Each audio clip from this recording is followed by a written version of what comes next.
आसियाना परामर्शदात्री विवाह बाबद में सुभद्रा पुहाण सुकांत लाहा उभय को दीर्घ 6 वर्ष हे भल पाई आसुले तो भल पाइबा भितर उभय मध्य निबिड़ संपर्क थिला हेले किछि दिन हेबो भितर मनमालिन्य घटू सुभद्रा पुहाण सुकांत लाहा घरे जाइए पहुँची जाइथिला तो पहुँचवा पर आसियाना परामर्शदात्री अनिमा पंडा विशेष सूत्रु खबर पाई झील को जाई सेठू उद्धार करथिले।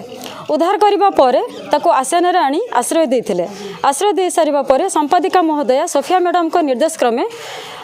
परामर्शदात्री अनिमा पंडा उभय पक्ष को डकई तांकर गोटे बुझामणा करथिले। बुझामणा पर उभय पक्ष राजी होइथिले। सुकांतर बापा सनातन लाहा बहुत खुशी अछंती से भी बहुत खुशी होइथिले जहाँ फल कि अद्यता 28/5/21 रे तांकर कुआंसा स्थित जगन्नाथ मंदिर रे विवाह कार्य संपन्न करागला। एथिरे दुई पक्ष उभय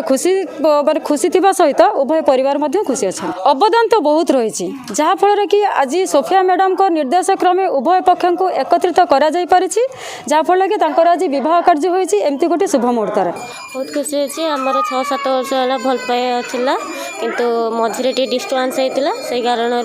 आसीवाना हला अनिमा आपा जे काउंसिलर अच्छा से बुझाबुझी करते आज बाहागर 2टा परिवार सम्मति सहित संपन्न कर।